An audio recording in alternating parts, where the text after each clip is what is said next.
और फिर धर्म एक दूसरे के विरुद्ध होकर, उल्टे होकर वैरभाव फैलाने लगते हैं। लेकिन ये धर्म का दोष नहीं है, ये दोष है हमारी समझ का कि हम सच्चाई को समझ नहीं पाते। कहा कबीर साहब ने, वेद कथे कौने झूठा, सो झूठा जो नहीं विचारे। ये धर्म पुस्तकें चाहे वेद है चाहे कुरान है, कोई झूठी नहीं। झूठे हम हैं जो उसके ऊपर आचरण नहीं करते, जो उसके ऊपर चलते नहीं। लेकिन सवाल यह है कि धर्म पुस्तकों में जो लिखा है वो हमारे समझ में सब एक समान क्यों नहीं? और उसका कारण यह है कि धर्म पुस्तकों में जो भी लिखा है वो परमात्मा ने जिस रूप में अपने को प्रकट किया, जो लोगों ने उसका अनुभव किया उन्होंने लिख दिया। अब उस अनुभव की बात को जो किसी ने आंखों से देखी उसे हम शब्दों में लिख देते हैं। लेकिन अगर शब्दों के द्वारा उसे दोबारा जानना चाहते हैं तो वो बिल्कुल सही वही बात नहीं होती जो हमारी देखो ना को देखी बात होती है। और इसीलिए कबीर साहब ने कहा, मैं कहता आंखन देखी, तू देख कहता पोथी की देखी, तेरा मेरा मनवा कैसे एक हुई दे। कि हम जो कुछ कहते हैं वो किताबों में जो लिखा है उसे कहते हैं, और इसलिए उन बातों को समझ नहीं पाते। एक जरा सा उदाहरण है, बाइबल में एक वर्णन आता है कि जब ईसा मसीह का दीक्षा दी गई उसे, तो एक सफेद कबूतर की तरह रोशनी उसके ऊपर उतर कर आई। तो लोग रोशनी को तो भूल गए, कबूतर याद रह गया, और वो जो रोशनी अंतर में प्रकट होती है उसके बजाय लोगों ने कबूतर या बाल की बात कर दी। अब सब लोग क्या करते हैं, ईसा मसीह का दीक्षा के समय का चित्र बनाते हैं, उसके साथ एक बात को दिखाते हैं।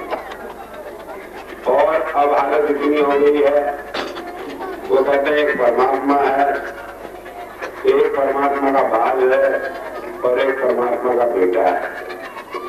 एक सारे संसार का रचयिता जो परमात्मा है उसे गॉड कहो, एक डॉग कहा जो लाइट है, परमात्मा की ज्योति है, और एक परमात्मा का बेटा ईसा मसीह। और उसको उन्होंने बना लिया एक बुढ़ा सा आदमी, एक कबूतर और एक लड़का, और कहते हैं तीनों एक हैं। और पूछे तीनों एक कैसे हो सकते हैं? इसलिए भूल गए कि केवल ये प्रतीक थे परमात्मा के, वो बूढ़ा या बुजुर्ग पुरुष, और वो जो कबूतर था वो परमात्मा की ज्योति का प्रतीक था, और जो बच्चा था या ईसा मसीह था वो परमात्मा के बेटा या संत महापुरुष जिसके अंदर बैठकर परमात्मा काम करता है उसका केवल प्रतीक था, उसे वो भूल जाते हैं। कई बार हम समझते हैं कि प्रतीक ही सब कुछ है। ईसा मसीह ने एक जगह कहा है कि मैं एक अच्छा करेगा, मैं अपनी भेड़ों को जो खोई गई उन्हें ढूंढने के लिए आया। मेरी भेड़ें मुझे जानती हैं, मैं अपनी भेड़ों को जानता हूँ। बाइबल में बात लिखी, लोगों ने पढ़ी। जब मैं छोटा था तो मैंने कहीं सुना, कहते हैं ईसाइयों को तो समझ ही नहीं, एक गडरिया था, उसके गीत जो है वो बाइबल में लिखे हैं, लोग उसी को धर्म पुस्तक समझते हैं। लेकिन अब बाद में बात समझ में आती है, गुरु गोविंद सिंह जी महाराज ने कहा कि मेरे सिंह खोए गए, सेब खोए गए, मैं उन्हें इकट्ठा करने आया। किसी संत ने उन्हें सेब कह दिया, किसी ने भेड़ कह दिया, किसी ने जीव कह दिया। उद्देश्य क्या है कि संत अपने जीवन को इकट्ठा करने के लिए संसार में आता नहीं, भेजा जाता है। उसे एक ड्यूटी सौंपी जाती है कि वो जाकर उस काम को करे। अभी हमारे भाई सिटीला कह रहे थे कि हम अपनी प्रार्थना तो करें कि हम आपके चरणों में खड़े हैं, चाहे वो स्वीकार करें या नहीं करें। और मैं दूसरी बात कहता हूँ कि आप स्वीकार करें न करें, आप चरणों में पड़े या न पड़े, उसकी जो ड्यूटी है वो तो डंडे से घेर कर सबको इकट्ठा करने के लिए आया ही है। इसलिए उसे इस बात का कोई फर्क भी नहीं पड़ता कि कोई अपनी मर्जी से आता है या किसी को खींच कर लाया जाता है। कई भाई आते हैं, कई वर्षों बाद आते, मैं पूछता हूँ इतने दिनों बाद क्यों आए, कहने के स्वामी जी बड़ी मुसीबत रही, जब बहुत परेशान हुए तब आए। मैंने कहा कि आगे डंडा ही खा कर आए ना, कि आप तो आ नहीं सके। तो उसका तरीका है जो किसी न किसी तरह खींच कर अपने जीवन को अपने पास लाता है। हम जो फिर थोड़ा बहुत करते हैं उसके लिए अपना प्यार दिखाते हैं, वो केवल इसलिए कि अगर हम उसकी आज्ञा में रहने वाले बन जाए तो हमें संसार में कष्टों से छुटकारा मिल जाता है। मैंने अब से 1982 में एक बात कही थी, जब ये स्वर्ण जयंती समारोह मना रहे थे, जब मैंने कहा था कि मुझे काम सौंपा गया है और मैं अपनी आदत से बड़ा जिद्दी, बड़ा खराब आदमी में रहा। जब हुजूर ने मुझे काम सौंपा तो मैंने अंतर्मन से एक बात कही कि अगर ये मुझे काम सौंपते हैं तो कम से कम जो जीव मेरे साथ लगे हैं उन्हें दोबारा जय मुझे करना आना पड़े। तो उसके साथ ही साथ जब मैंने 1982 में घोषणा की कि जो लोग लगे हुए हैं साथ में उन्हें मोक्ष मिलेगा, तो यहाँ ही नहीं विदेशों में भी इसकी बड़ी चर्चा हो। कई आदमी कहने लगे कि अगर कोई आपके पास न आए, प्यार न हो, विरोध करे, बैठ करे, उसका भी कल्याण होगा। मैंने कहा हाँ, उसका भी होगा, क्योंकि जब जो साथ लगे हैं वो तो सभी साथ लगे। तो कई लोगों ने कहा कि इससे तो अच्छा है कि हम क्यों भजन करें, क्यों प्यार करें, मुक्ति तो मिल जानी है। तो मैंने उन्हें बताया था मुक्ति तो मिल जानी है, यहाँ तक तो बराबर है, लेकिन इस जिंदगी में 20 साल 30 साल जितने हमें रहना है उतने साल हम खुशी में रहें या दुख में रहें, ये हमारे प्यार करने पर रहता है। तो जब हम किसी संत के पास जाते हैं, उससे प्यार करते हैं, तो इसलिए नहीं करते कि मोक्ष मिलेगी, क्योंकि वो तो निश्चित है, उसकी ड्यूटी है। हम तो वहां पर इसलिए जाते हैं कि हमारे संसार में, जीवन में जो कष्ट है उनसे हमें छुटकारा मिल जाए, उनमें कोई राहत मिल जाए। अगर हम इस बात को भूल जाए तो क्योंकि हम उसके जीव हैं, हमें निश्चित है इस काम को, क्योंकि उसे सबका घेर भर कर ले जाना है, इसलिए ये तो उसकी ड्यूटी है मोक्ष को मिलनी। मैं एक बार विदेश में था, तो वहां पर मेरे लेक्चर के बाद एक आदमी ने सवाल किया कि स्वामी जी आप यहाँ हमारे देश में क्यों आए? मैंने कहा कि जो मेरे जीव है उन्हें इकट्ठा करने के लिए आया। कहने का आपके देश में 70 करोड़ आदमी है, वहां आपको जीव नहीं मिले, आप यहाँ हमारे देश में आए। मैंने कहा कि जिसके ऊपर मोहर लगी है वो जहाँ दिख रहा है नहीं जाना पड़ता है। और उसके लिए मैंने एक उदाहरण देकर समझाया कि मैं कनाडा में था, वैंकूवर में, तो एक दिन सुबह एक 6 बजे करीब होटल में किसी ने आकर मेरा दरवाजा खटखटाया। वहाँ पर नियम है कि आप मिलने से पहले कोई मिलने नहीं आता, और जो मिलने आता है वो पहले से टाइम निश्चित कर देता है। तो उसने किसी ने टाइम निश्चित नहीं किया था और 6 बजे का समय था, तो मैंने समझा शायद होटल का बहरा आया होगा। मैंने दरवाजा खोला तो एक लंबी चौड़ी लड़की दरवाजे के सामने नजर आई। मैंने कहा तुम कौन हो? जैसे मैं कहा मेरे ऊपर झगड़ा पड़ी। कहने का पूछते हैं कौन हो? पहले मेरे घर पर आए, मुझे कहा कि ये पता है वहां पर आना तुम्हें दीक्षा मिलेगी, अब कह रहे हो मैं कौन?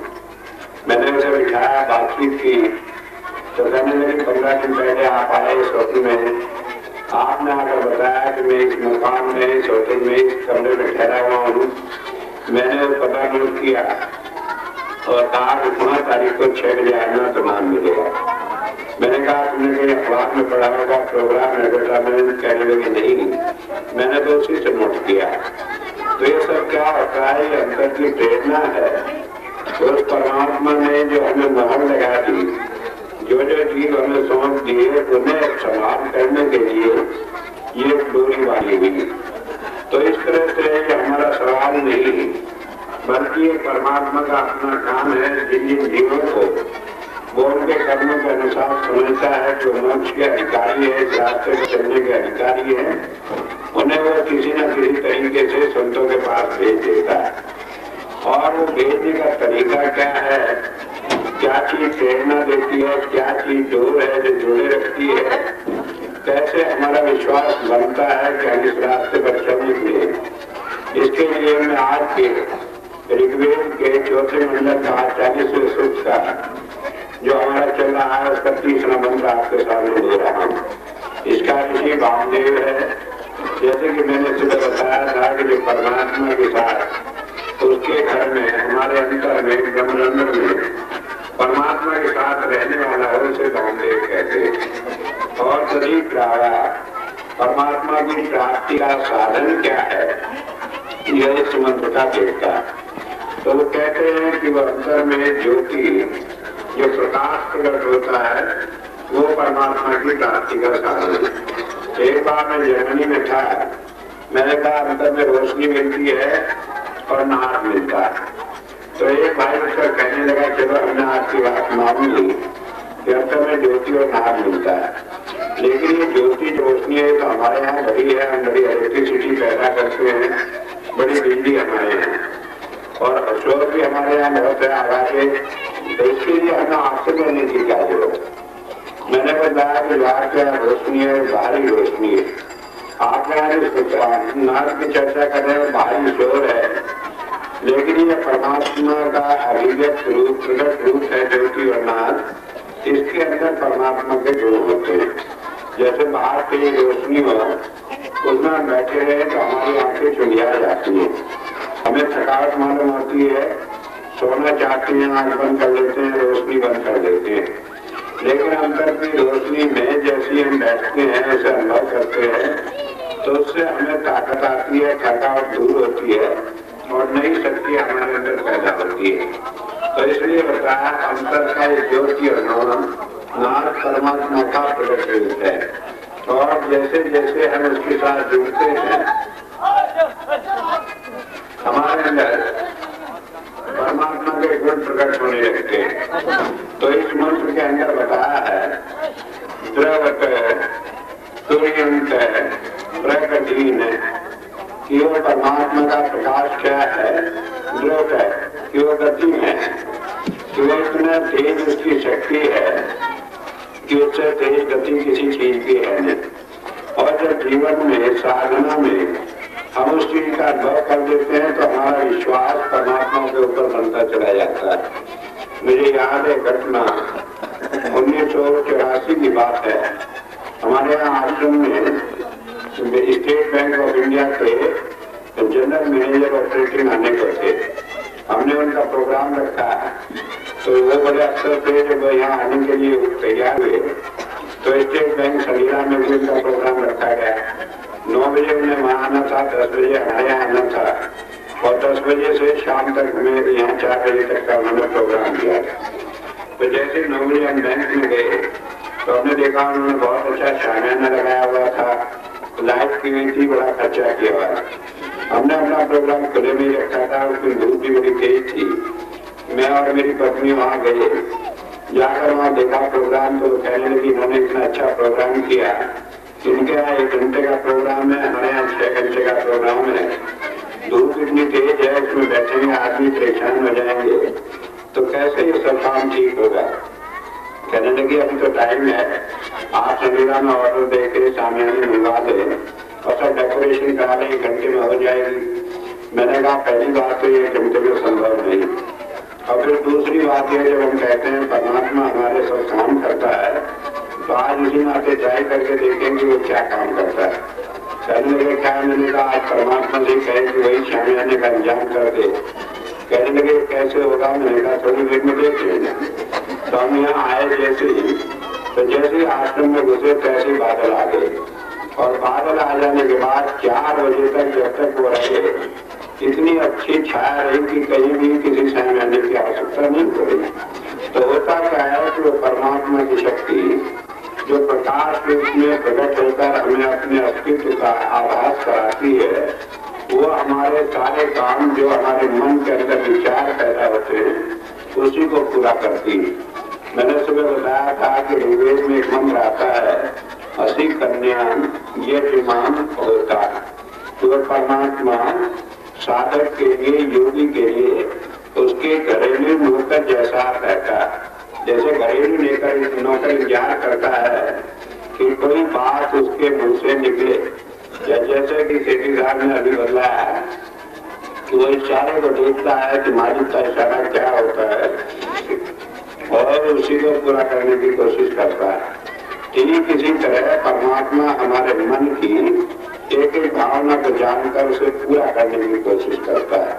कब करता है कि जब हमारा मन उतना पवित्र हो जाए कि हम और दूसरी बात को सोचे नहीं, हम परमात्मा के हो जाए, वो हमारा हो जाए।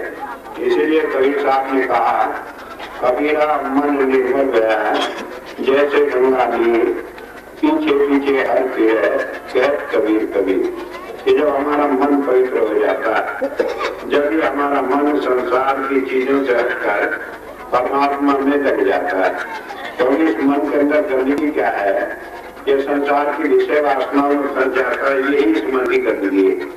ये मन के ऊपर और दूसरा कोई मैल नहीं लगता, बल्कि संसार के मन विक्षेप, इस संसार के हमारे कर्मों के प्रभाव या उनके संस्कार लग जाते हैं, जिसके कारण ये दुनिया में फंस जाता है। और जब परमात्मा की ओर अपना मुंह कर लेता है तो सारी चीजें से हट जाती है कि संसार में कोई से फंसा कर रख नहीं पाता। कई आदमी कहते हैं कि मन को मान लें तो ये परमात्मा की प्राप्ति हो जाती है, लेकिन कहा माया मरी न मन मरा, मर मर गए शरीर। कि न माया मरती है न मन मरता। अगर मन मरता है तो इसका केवल एक ही तरीका है कि हम इसे संसार से हटाकर परमात्मा में जोड़ ले। कैसे संसार से हटाकर परमात्मा में जोड़ ले? यजुर्वेद में 6 मंत्र आते हैं मनसा परिक्रमा के, उसमें इसका वर्णन किया है कि किस तरह परमात्मा अपनी दया करके इस मन को बाहर से हटाकर परमात्मा के साथ जोड़ देता है। तो इसलिए बताया कि ये मन मरता नहीं, ये मन केवल अपना ध्यान संसार से हटाकर परमात्मा की ओर लगा सकता है। तो बताया कि कैसे लगाता है कि वो अत्यंत गतिवान, जो बड़ी ताकतवर हमारे अंदर रोशनी है और का वेगवान, उसके अंदर शक्ति भी है, क्योंकि कोई संसार का ऐसा काम नहीं जो उससे हो नहीं सकता। कहा है साधु बोले सहज स्वभाव, साथ बुझान जाओ। अगर संत महात्मा कोई बात कह देता है सहज भाव से भी, वो भी पूरी हो जाती है। कारण क्या है कि वो कुछ नहीं करता है, बल्कि वो परमात्मा की ज्योति उसके अंदर बैठकर जो परमात्मा की शक्ति को अपने अंदर लिए हुई होती है वही सब काम करती है। तो इसलिए बताया कि वो प्रकाश हमारे अंतर में वो अत्यंत शक्तिशाली है, वेगवान है, गतिमान है। वो हमारी हर बात को जानता है, कोई हमसे छिपी नहीं, और वो परमात्मा से जुड़ा हुआ है, उधर से संदेश हमें देता रहता है। एक बात जो समझ लेने की है कि वेद जो है वो आध्यात्मिक विद्या का खजाना है, लेकिन इसके साथ ही साथ दुनिया का जितना भी ज्ञान है संसार में या आगे भी भविष्य में सब होगा, उस सब का स्रोत भी वेद है। तो इसी के आधार पर जिन्होंने वैज्ञानिक इसका व्याख्या की है तो उन्होंने इसे ज्योति को माना है लेसर किरण, और लेसर किरण का ये सिद्धांत है कि वो यहाँ से जाती है और किसी सब्जेक्ट से, किसी चीज से टकरा कर आती है और तुरंत लौट आती है। राडार इसी के सिद्धांत पर बना कि राडार के पर्दे पर जहाज की तस्वीर बन जाती है। 1 सेकंड के 1000वें लाखवें हिस्से के अंदर वो किरण जाती है, जाकर जहाज से टकराई, तुरंत लौट कर आएगी, और इस तरह से जब पर्दे के ऊपर जहाज की तस्वीर बन जाती है। और वो कितनी तेजी से वो तस्वीर बदलती रहती है, उससे वैज्ञानिक अनुमान लगाते हैं कि कितने किलोमीटर दूर पर जहाज चल रहा है। तो वही सिद्धांत है, लेकिन वो लेसर किरण एक वैज्ञानिक चीज है, भौतिक वाली चीज है, लेकिन हमारे अंतर में जो प्रकाश है वो परमात्मा की शक्ति से निहित है। वो जाता है परमात्मा तक, हमारे दिल की की बात उस तक पहुंचाता है और उसकी बात हम तक लाकर देता है, जिससे कि हम उसके संदेश को जानने वाले बन जाते हैं। जब हमारे ये आंतरस्थ परमात्मा के साथ संबंध जुड़ जाता है तो हम उससे बात करने वाले बन जाते हैं, फिर कोई बात छिपी नहीं होती। तो बतलाया जो प्रकाश हमारे अंदर जो है प्रगतिहीन है कि वो हमारे लिए परमात्मा के मिलन का साधन है। एक बात ये समझ लें, ये जो रास्ता है जो हम संतों के पास जाकर लेते हैं, ये परमात्मा की प्राप्ति के लिए है। कई बार इसे दुनियादारी में लोग प्रयोग करने लगते हैं तो वो यहाँ पर सही नहीं उतरता।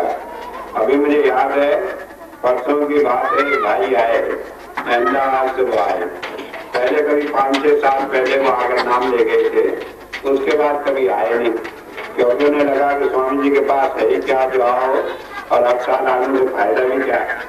लेकिन अब 6 साल बाद आए, उसकी अचानक आकर कहने लगे स्वामी जी आपको मालूम है भी क्यों आया है? मैंने कहा आप ही बता दो भाई क्यों आए। कहने लगे हमारे यहाँ गुजरात में हम एक देवता को मानते हैं, क्योंकि हर एक प्रांत के अलग अलग देवता है। सिंधी है वो अपने झूलेलाल को मानते हैं, कोई किसी को मानते हैं, तो इसी तरह कोई देवता था, मुझे तो उसका नाम भी नहीं। कहने लगे वो मुझे अक्सर स्वप्न में आते। एक दिन आए और आकर कहने लगे तुम्हें जो चाहिए सो मांग लो, तुम्हें क्या चाहिए? कहने लगे दुनिया की चीज चाहिए? कहने लगे नहीं मुझे नहीं चाहिए। कहने लगे मुझे तो आध्यात्मिक चीजें चाहिए। कहने लगे वो मेरे पास नहीं, वो तो फिर वही शनि राजा नहीं मिलेगी, वो यहाँ पर मिलने वाली नहीं। कहने लगे अब मैं इसीलिए आपके पास आया हूँ। मैंने कहा ठीक है, तुम्हें अंतर में प्रेरणा मिली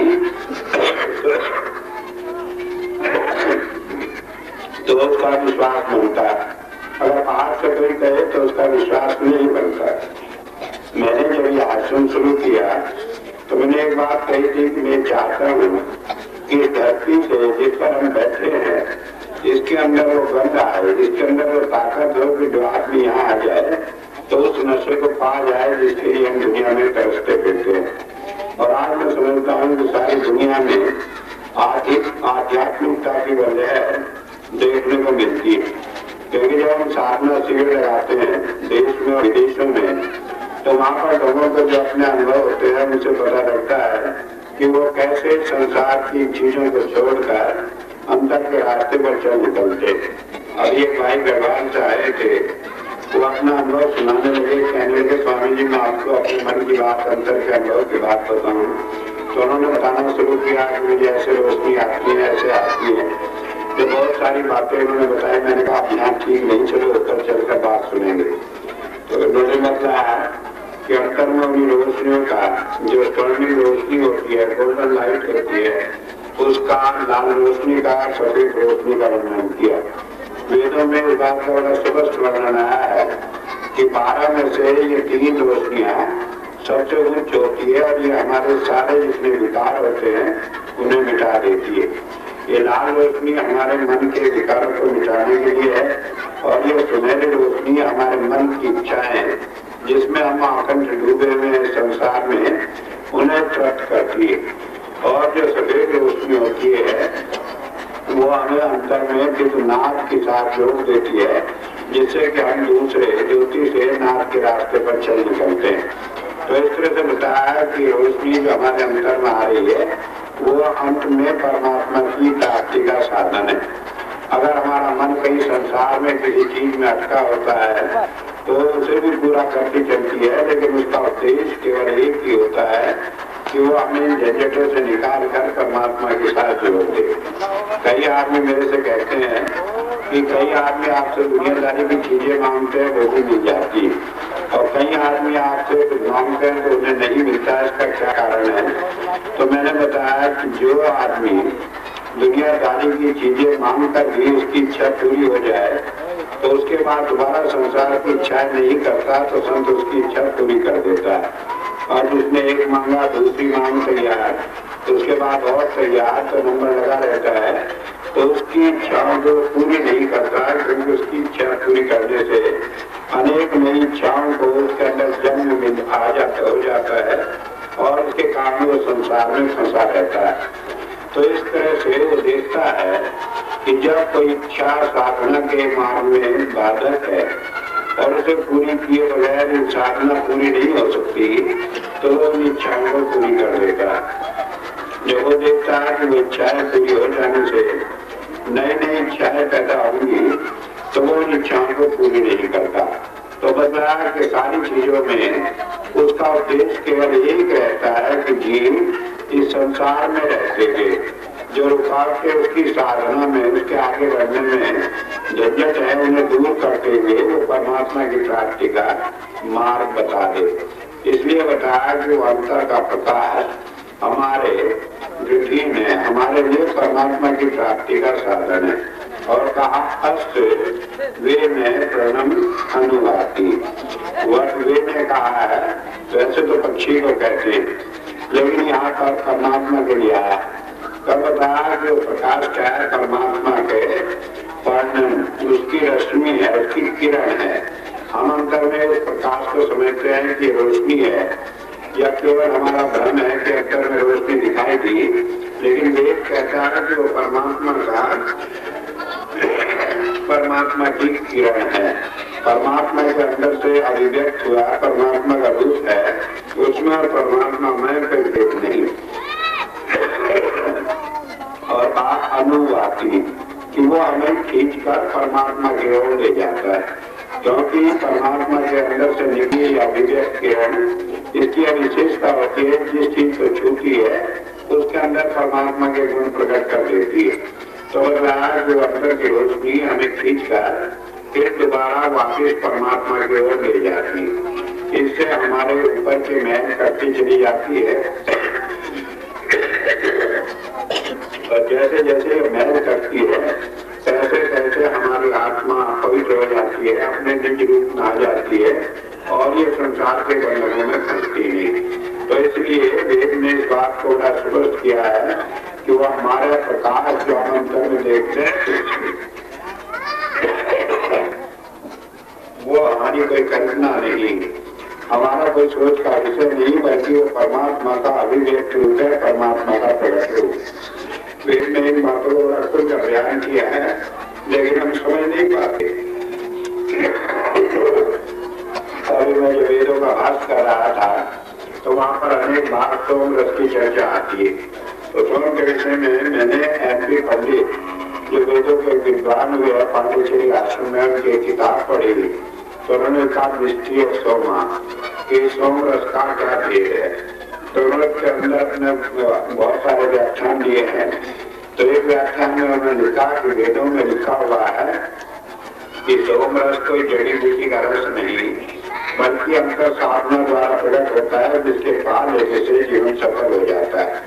और उसका अर्थ भी उन्होंने सही किया, लेकिन आगे के बहुत सारे मंत्रों को न समझकर क्या लेकिन कहा है कि आर्य लोग कोई ऐसी जड़ी बूटी थी उसे पीसकर उसका रस निकाला करते थे, और कहा कि उसे दही में दूध में मिलाकर से बड़ी चक्की में छोटी चक्की में कोल्हू में पीसकर उसे निकाला करते थे, और किसी उत्सव के समय पर उसे दिया करते थे।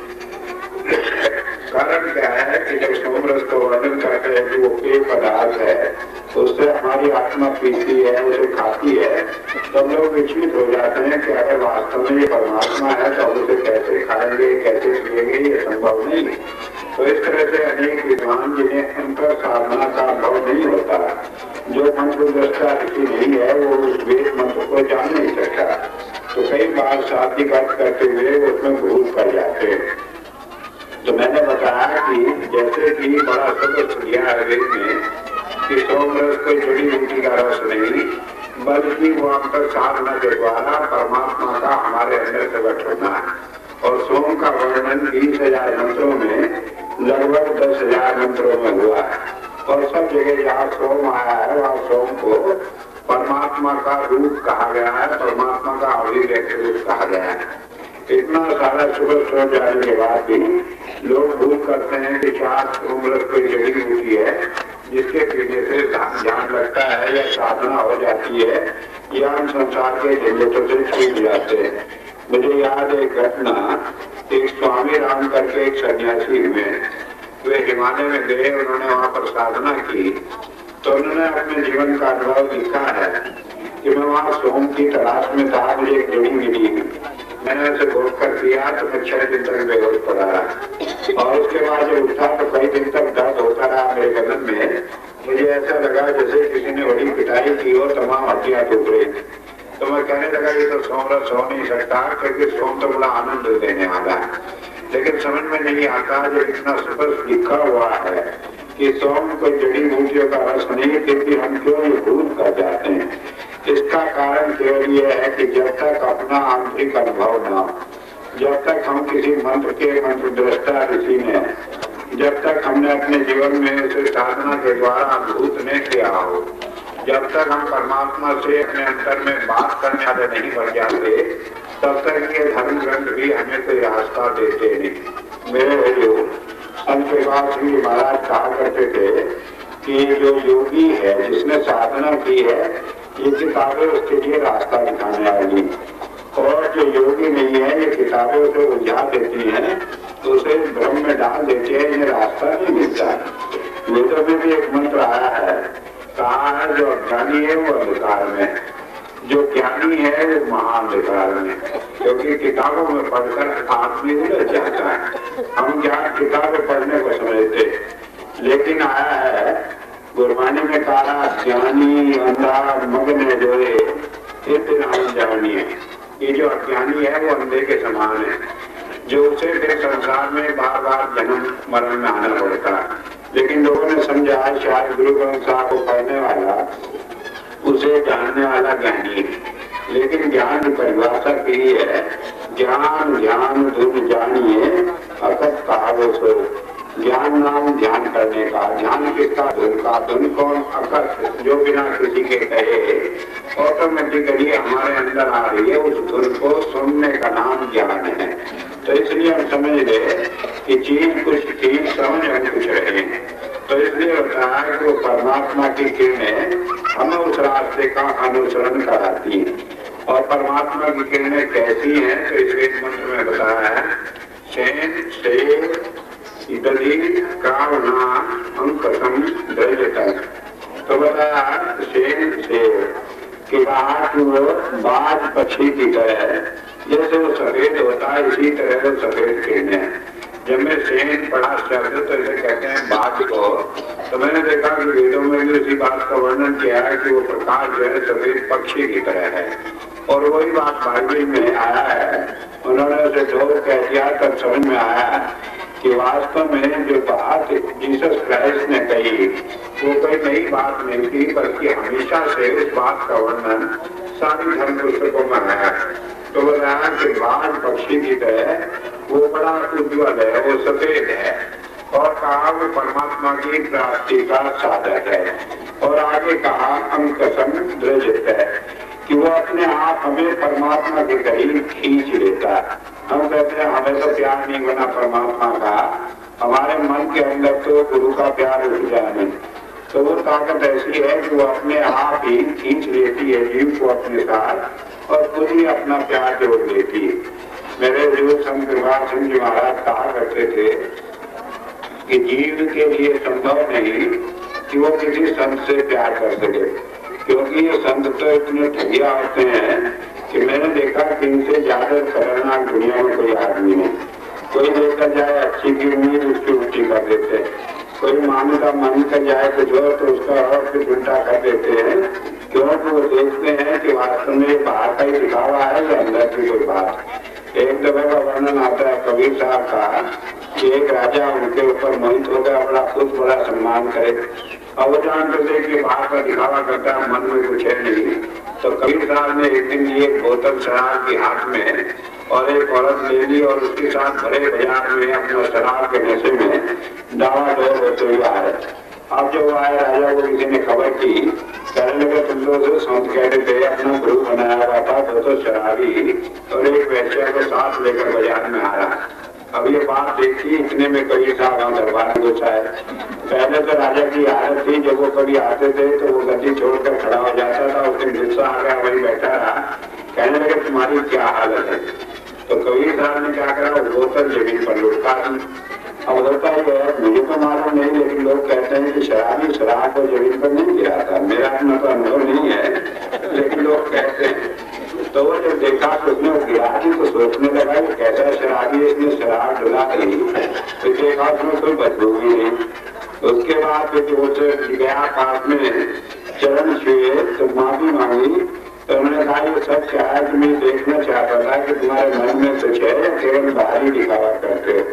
तो इसलिए इन संतों का कोई मालूम नहीं, इनके जैसा तो खतरनाक आदमी भी दुनिया में कोई नहीं।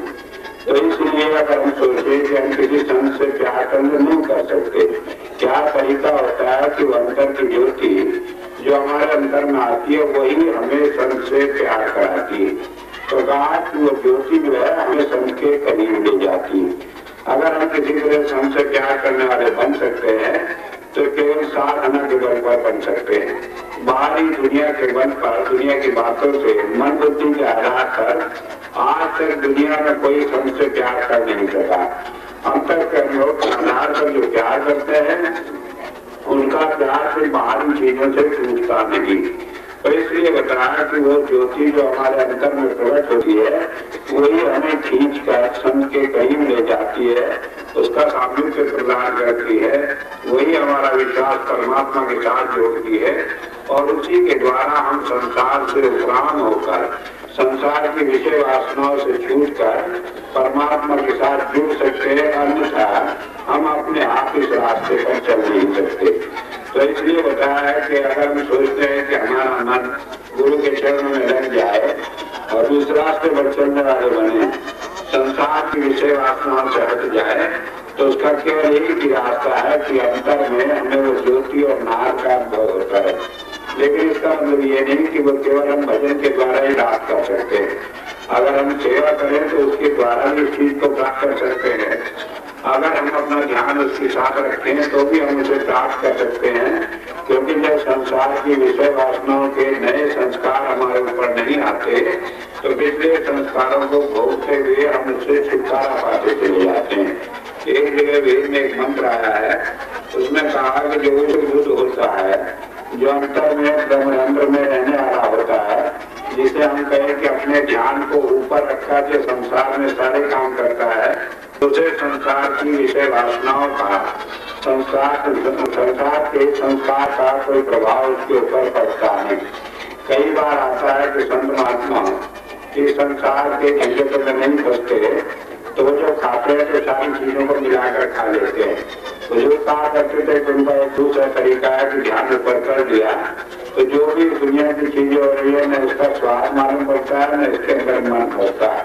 तो जब वो उस बुद्ध की स्थिति प्राप्त हो जाती है कि हम अपने 10वें द्वार में अपने ध्यान को लगाने वाले बन जाए और उसे ध्यान को ऊपर रखकर हम दुनिया के काम करते हैं, तो सारे कामों को करते हुए भी उसका प्रभाव हमारे ऊपर पड़ता नहीं। अब ये 10वें द्वार में अपने ध्यान को ठिकाना का क्या मतलब है और कैसे ही हमारे लिए सरल हो सकता है। तो 9 द्वारे हमारे शरीर में, 2 आंख के, 2 कान के, 2 नाक के, मुंह का, तो मुंह के, जब तक इनमें ध्यान रखकर हम दुनिया के काम करते हैं तो दुनिया में हमारा मन भर जाता है। ध्यान से हटकर ऊपर 10वें द्वार में जो 2 आंखों के बीच में माथे का जो स्थान होता है, यहाँ पर तिलक लगाते हैं, बिंदी लगाते हैं, टीका लगाते हैं, तो यहाँ पर अपना ध्यान करके जब हम कोई काम करते हैं तो हम संसार में मन फंसता नहीं। लेकिन सवाल ये है कि मन यहाँ टिके कैसे। हम खाना खा रहे हैं तो हमें तो स्वाद लगता है कि इसमें नमक कम है या ज्यादा है, इसमें मिर्च कम है या ज्यादा है।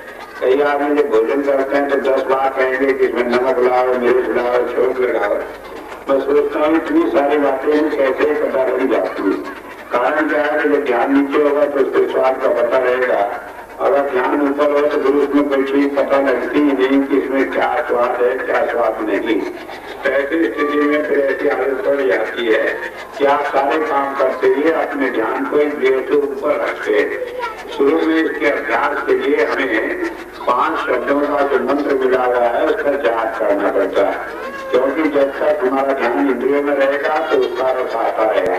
जब हमारा ध्यान ऊपर उससे हटना है तो हमारे मन को किसी चीज में उलझ कर इंद्रियों से हट जाना पड़ता है।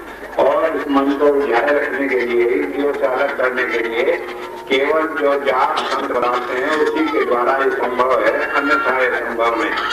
तो इसलिए बताया कि वो ज्योति जो हमारे अंतर में आती है वो हमें संसार के सारे संस्कारों को मिटाकर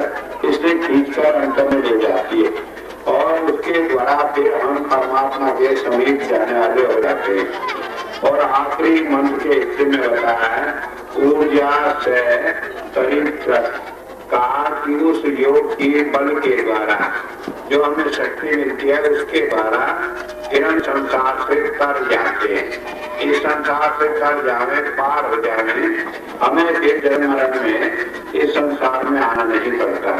तो इस संसार में मोक्ष पाने का, इस सारे बंधनों से छूटने का, कि हमें बार बार जन्म मरण में न आना पड़े, केवल एक ही तरीका है कि अंतर में जुड़ जावे और उस योग बल की शक्ति को हम प्राप्त कर लें। इसीलिए बताया है कि परमात्मा की वो शक्ति हमारी आत्मा का भोजन है। अगर हमने उसे खाया नहीं तो हम उस शक्ति को प्राप्त नहीं कर सकते। और उसे खाने के लिए हमें किसी संत के पास जाना पड़ता है, क्योंकि खाना हमने खा लिया, मान लीजिए कि कहने लगे कि खाना खाने से ताकत आती है, और किसी ने जाकर पाव भर घी पी लिया तो उसे दस्त हो जाएंगे और सारी परेशानियां हो जाएंगी, तो उसका पचाना जरूरी है। तो वेद का अगला मंत्र है जिसमें बताया है कि संत की दया से ही हम उसे अपने अंतर में अन्न को पचा सकते हैं, अन्यथा वो पचाना भी संभव नहीं। क्योंकि हालत ये हो जाती है कि जब हम साधना करते हैं तो परमात्मा की वो शक्तियां हमारे अंदर काम करती हैं। तो उसके लिए वर्णन किया गया है पातंजलि योग दर्शन में कि अनेक प्रकार की विभूतियां प्राप्त हो जाती हैं, और अगर उन विभूतियों को हम पचा न सके, उन्हें हम सांसारिक चीजों में प्रयोग करें तो उससे देव हमारे इष्ट साधन के जाए अनिष्ट हो जाता है, उल्टे रास्ते पर हम चल निकलते हैं।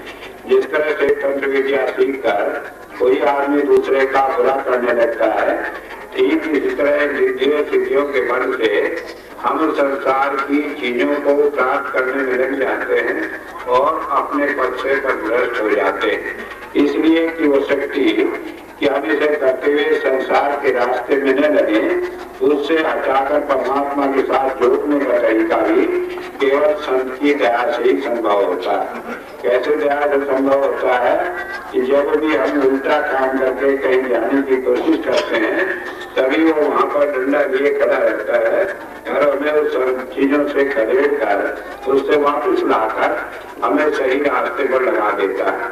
एक घटना आती है 10वीं पातशाही के समय की। गुरु गोविंद सिंह जी महाराज के एक शिष्य था, सेवादार था, उनकी सेवा किया करता था। एक बार उसके घर से लोग आए, आकर कहने लगे कि हमें इसकी शादी करनी है, गुरु साहब छुट्टी दे दीजिए। कहने लगे अच्छा छुट्टी मिल गई, चले जाओ। वो कहने लगा नहीं, मैं तो जाना नहीं चाहता, मैं तो आपकी सेवा करूंगा, मैं शादी नहीं कराऊंगा। कहने लगे सिख का फर्ज है वो कहना माने, तुम्हें कहा जाओ शादी करा करो तो तुम जाओ। कहने लगे अच्छा जो आपके आगे आ, और कहने लगे इस बात का ध्यान रहे कि जब भी हमारा कोई हुक्म मिले, जिसी हालत में हो उसी हालत में चले आना। तो उसने कहा अच्छा गुरु साहब ने क्या किया? मैंने बताया कि संतों की माया को कोई जान नहीं सकता। उसे आगे भेजा, उसके पीछे धूप भेज दिया चिट्ठी लेकर, और उसे समझा दिया कि जब उसकी शादी हो, भवने पड़े, आधा काम हो जाए आधा बाकी हो जाए तो चिट्ठी दे देना। और जब वो सारा काम हो रहा था, वो तेरे पड़ रहे थे, तो उसने चिट्ठी थमा दी कि गुरु साहब ने जिस हालत में हो उसकी हालत में बुलाया। और पीछे तो पत्नी का पल्ला बांधा, आगे मोहर बांधा, और वो सारे लोग बैठे, 2 फेरे ले लिए बाकी। और कहने लगे गुरु साहब ने बुलाया। वो कहने लगे मुझे जाना। उसके घर वाले कहने लगे भाई चले जाना, 2 मिनट लगेंगे, 2 और चक्कर ले लो तो पूरा हो जाएगा काम, फिर चले जाना। कहने लगे नहीं, गुरु साहब ने कहा कि जिस हालत में हो उसी हालत में जाना। और उन्होंने कहा अच्छा, छुड़ा कर भागा वहां से। आ गया उस जमाने में ज्यादा सवारी नहीं होती तो पैदल चलकर आया। चलते चलते दोनों आदमी रात के कई 12 बज गए। और 12 बजे सोचने लगे थके, सो लो, कल सुबह चलना है। जाकर वहां लेट गया। अब उसे ख्याल आया कि आज तुम्हारी शादी हुई थी, और पत्नी मिलती, रात में बात होती, मंथन की बात होती, गुरु साहब ने बुला दिया। अब मैं यहाँ भी तो थोड़ा अपने घर ही पर जाता तो क्या बुरा था। और ये संत कैसे होते हैं, मन की जानते हैं, दुखी करते हैं। और जब ये बात सोच के अपना पढ़ा, तो उसे नींद नहीं आई बेचारे को। कहीं से उसको आवाज पड़ी कुछ घुंघरुओं की, तो घर से बाहर निकला, पता लगा कहीं नाचने वाली है। घर से निकला तो वहां चला गया कि चलो वहां गाना ही सुन ले, थोड़ा मन बहल जाएगा। गुरु साहब ने तो दुखी कर दिया, लेकिन चलो मन ही बहला दे। अब वहां जब पहुंचा अनाज नाली के कोटे पर जाने लगा तो जैसे दरवाजे पर पहुंचा तो वहां पर सिस्टम होता है कि वो कोई ऊपर था गाना सुन रहा था, उसने दरवाजा बंद किया गया तो उन्हें जाकर खटखटाया। कहने लगे नहीं, अभी दूसरा आदमी गाना सुन रहा अभी खाली नहीं। वो बैठा रहा, थोड़ी देर बैठा रहा, नींद आ गई, आँख खुली, फिर खटखटाया, कहने लगे अभी खाली नहीं। अब इसी तरह सुबह के 4 बज गए। अब 4 बज गए, एक आदमी आया उधर से, वो कह रहा भाई हमने तुम्हें कहीं देखा है। अब वो आदमी तब कहने लगा मुझे कहाँ देखा होगा, मैं तो जो बच्चा था कभी गुरु साहब की सेवा में चला गया था, वहीं पर रहता। कहने लगे तेरी मत मारी गई तो गुरु का सेवक है तो यहाँ क्या कर रहा है पड़ा हुआ दरवाजे पर। अब जब ये बात हुई तो बड़ा परेशान हुआ। अब वहां से भागा, बारम्बार वहां आया, आकर गुरु साहब के दरबार में पहुंचा। अब जब गुरु साहब के दरबार में पहुंचा, संगत बैठी थी, गुरु साहब बैठे हुए थे, किसी ने खबर की कि वो आखिरा आदमी आ गया, तुझे आपने बुलाया था। अब गुरु साहब ने करवट ली, दूसरी तरफ को लेट गए। अब वो जाकर उधर बैठ गया, कहने लगे शायद अब आंख खोले देख ले कोई अर्जुन काम होगा, बुलाया होगा। जब उधर कहा कि आ गया तो करवट लेकर इधर लेट गए। थोड़ी देर तक वो देखता रहा तमाशा, कहने लगे खबर नहीं है कैसे संत है। वहां से मेरा ध्यान छुड़वा दिया, यहाँ सारे रास्ते दुखी करा, रात भर का सोचा कि थोड़ा मन बैठा तो गाना सुनूं, वहां नई जगह मिली और यहाँ आया तो अपने पड़े सोए और मुझे यहाँ बुलाकर बिठा दिया। तो कहने गुरु साहब मैं तो सारे काम छोड़कर आया हूँ, आप पड़े सो रहे आपने मुझे क्यों बुलाया। कहने लगे सारी रात तेने परेशान किया, मैं सो नहीं सका, वहाँ दरवाजे पर तेरा पहरा देता रहा तो अंदर न आ जाए। अब मैं सोना चाहता हूँ तो अब भी मुझे सोना नहीं देना चाहता। तो हालत ये है कि गुरु ही शिव की संभाल कर सकता है, नहीं तो हम खबर नहीं कहाँ इस संसार में बैठ जाए इसका कोई अंदाजा नहीं होता। और कैसे करता है कि वो अंतर में उस प्रकाश रूप से जो वेगवान है, जो गतिशील है, जो हमारे हृदय के हर भाव को जानता है, उस भाव को जानते हुए उसका कोई ना कोई उपाय निकाल कर हमें नियंत्रित करता है। इसलिए वेद बताता है कि साधना का तरीका, परमात्मा की प्राप्ति का तरीका अंतर की साधना के द्वारा किसी संत में जाकर मिलता है। और जब वो हर पल हमारी संभाल करे, हमें सही रास्ते पर चलकर चलाकर ले जाता है, तब जाकर हमारे सारे संस्कार मिट जाते हैं, हम मूल रूप में आ जाते हैं, तब हम उस हंस रूप में बनते हैं। इस तरह से बताया कि किस तरह वो क्रिया होती है। एक बात तो समझ में देखिए कि धर्म का सारा सिद्धांत एक सिद्धांत पर आधारित है। कई कह देते हैं कि संतों की मौजे चाहे जो कर दे उनकी मर्जी है, ठीक है, मालूम पड़ता है कि उनकी अपनी मर्जी है, लेकिन वो भी एक नियम से परमात्मा के नियम में बने हुए हैं। बाइबल में एक सेंटेंस इसमें कहा लॉ इज परफेक्ट, कि परमात्मा का हर नियम जो है पूर्ण है, उसमें कहीं ऐसा नहीं होता वो चाहे जो कर दे। कन्वर्ट दिस सोल, कि जो ये आत्मा है संसार में फंसी है, इन्हें वापस अपने देश में ले जाने के लिए तुम्हें डिवाइन थिंकिंग। और ये संसार में बुद्धि के चक्कर में पड़े, संसार में भौतिक संस्कारों में पड़े हैं, आकर्षण में डूबे पड़े हैं, इनमें से निकाल कर परमात्मा के रास्ते पर चलाने के लिए उसका ये सारा सिद्धांत है।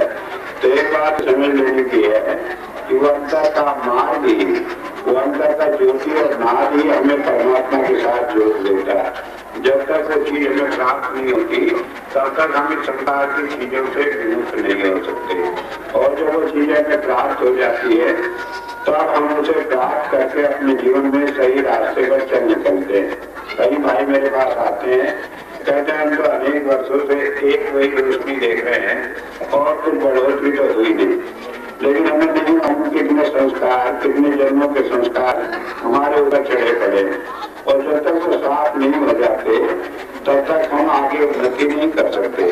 ज्यादातर मार्ग ये पिछले संस्कारों को साफ करने का। मेरे हुजूर संत कृपाल सिंह जी महाराज कहा करते थे कि जितने संस्कार हमारे अंदर है उनमें से 82 से 87% आंख के द्वारा जाते। जब इतने संस्कार समाप्त हो जाए तो फिर थोड़ा सा झंझट रह जाता है, जिनमें से 12% करीब नाद के द्वारा, कान के द्वारा जाते हैं और नाद के द्वारा समाप्त हो जाते हैं, और आगे का रास्ता फिर बड़ा सरल हो जाता है। तो साधना का प्रथम पाठ जब हम ज्योति के मार्ग पर चलते हैं वही एक कठिन मार्ग है। जब वो पूरा हो जाता है तो आगे का रास्ता बड़ा सरल हो जाता है। अंतर में अनेक प्रकार की रोशनी हम देखते हैं, उनका महत्व कई बार नहीं समझते। कई बार में देखते हैं, समझते हैं कि यही चीज रोशनी है, लाल आई पीली आई, इनसे क्या फर्क पड़ता है। लेकिन हरेक रोशनी का क्या प्रभाव पड़ता है, किस तरह हमारे जीवन में काम करती है, वेदों ने इसका बड़ा विशद वर्णन किया। एक एक के ऊपर पूरे सूत्र हैं, उसमें हर बात को खोलकर वर्णन किया। तो ये चीज साधना के द्वारा हम अपने जीवन में अनुभव करके उसे आगे बढ़ते रहते हैं। तो मैं आज बतला रहा था कि परमात्मा की प्राप्ति का साधन क्या है कि अंतर्भाव और प्रकाश ही जो परमात्मा का अभिव्यक्त रूप है, परमात्मा का प्रकट रूप है, वही हमें परमात्मा से मिला सकता है। उसकी प्राप्ति हमें संतों के द्वारा होती है। संत कब उसे देते हैं, जब समझ लेते हैं कि हम उसे हजम करने, जो हमारे अंदर में जज करने की शक्ति होती है, तब जितनी जितनी शक्ति होती है उतनी हमें देते चले जाते हैं। लेकिन इसका मतलब ये नहीं होता कि हम ये समझ लें कि हमारी शक्ति नहीं है, क्योंकि जब हमें किसी संत का सामिप्य मिला, हम उसके पास गए, उससे नाम लिया, तो निश्चित है कि हम इस योग थे तभी हमें वो मिला।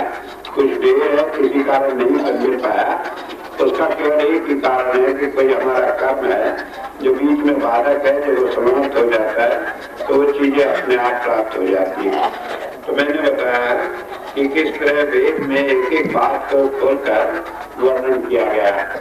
मैं वेद की आजकल बड़ी चर्चा करता हूँ, उसका कारण केवल ये है कि दुनिया का सारा ज्ञान उनमें है, और जब उनसे हम दूसरी धर्म पुस्तकों को मिलाते हैं और उनमें पाते हैं वही ज्ञान है, तो हमारे मन का ये भेदभाव मिल जाता है कि ये धर्म कोई अलग है, ये धर्म कोई अलग है। सारे धर्मों में एक ही बात का वर्णन किया गया है, और वेद में कोई ऐसी बात नहीं, या दुनिया के किसी और धर्म ग्रंथ में कोई ऐसी बात नहीं जो वेदों के अंदर न, और वेद में कोई ऐसी बात नहीं जो दुनिया के किसी धर्म ग्रंथ से अलग बात हो। लेकिन वो प्रारंभ में हुई, वो शुरू में ज्ञान हुआ, बाकी जहाँ जहाँ भूल करते है वहाँ वहाँ परमात्मा ने उसे देकर हमें सही मार्गदर्शन किया। और सबसे बड़ी विशेषता यह है कि जो उसके अंदर वर्णन किया गया है उसे आप अपने जीवन में अनुभव करके अपने अनुभव के आधार पर जान सकते हैं कि ये वास्तविकता है। इसीलिए मेरे हजूर संत कृपाल सिंह जी महाराज कहा करते थे कि धर्म जो है एक प्रैक्टिकल साइंस है, कि जो सिद्धांत धर्म पुस्तकों में लिखा है उसे आप प्रैक्टिकल करके उसका अनुभव प्राप्त कर सकते हैं। ये सारी बातें कि हम धर्म के सही सार को जाने, ये केवल किसी संत के सामीप्य विशेष के पास बैठकर हमें प्राप्त हो सकती है। और ये हमारा बड़ा सौभाग्य है कि आज के युग में परम संत कृपाल सिंह जी जैसा महापुरुष आया और उसने दया करके अपने चरणों में हमें लगा दिया। एक बात तो समझ लेने की है, हम इस संसार में अंधे हैं, और अंधा आदमी कोई आंख वाले को पकड़ नहीं सकता जब तक आंख वाला खुद ही दया करके अपनी उंगली न पकड़ा दे या कोई सहारा न दे। तो अगर वो दया नहीं किया होता तो हम उस तक पहुंच नहीं सकते थे। मैंने तो कई बार बताया कि मेरे अपने जीवन का तो एक ही अनुभव था कि मैं कभी किसी संत के, किसी गुरु के झंझट में पड़ना नहीं चाहता। कैसे बड़ा कि उसने गर्दन पकड़कर खुद ही अपने चरणों में लगा लिया, खुद ही अपने दया बख्शिश के सहारे वो अनुभव दे दिया कि जिसे विश्वास बन गया। अन्यथा ऐसा मेरे जैसा आदमी जो संसार में फंसा पड़ा हो और जो मन बुद्धि के घाट पर सारी दुनिया की बातें कर सकता हो, तो उसके लिए सारे रास्ते पर चलना एक बड़ा कठिन काम है। लेकिन जैसा कि वेद में बताया कि वो ताकत इतनी बड़ी ताकत है कि वो सारी चीजों को नियंत्रित कर लेती है, कोई चीज उसे ऊपर नहीं होती। जब हम उसके आश्रय हो जाते हैं तो वो सरल हो जाता है, जब हम अपने मन के आश्रय हो जाते हैं तो वो कठिन हो जाता है। लेकिन एक बार जब उस रास्ते पर चलते हैं तो ये संभव नहीं कि हम उस रास्ते में विचलित हो जाए और हमें मोक्ष प्राप्त न हो। केवल हम इतना ही है कि हम उसमें सहयोग करके उस रास्ते पर चले तो सरलता से काम बन जाता है। अगर हम उस रास्ते पर कुछ सहयोग नहीं करें तो उसमें कठिनाई आती है, जीवन में दुख होता है, लेकिन फिर भी वो उसे रास्ता पूरा करा ही देता है। मेरे बुजुर्ग कहा करते थे, अभी तो खबर नहीं, छोटे के बाद तो सप्लाई हो गई।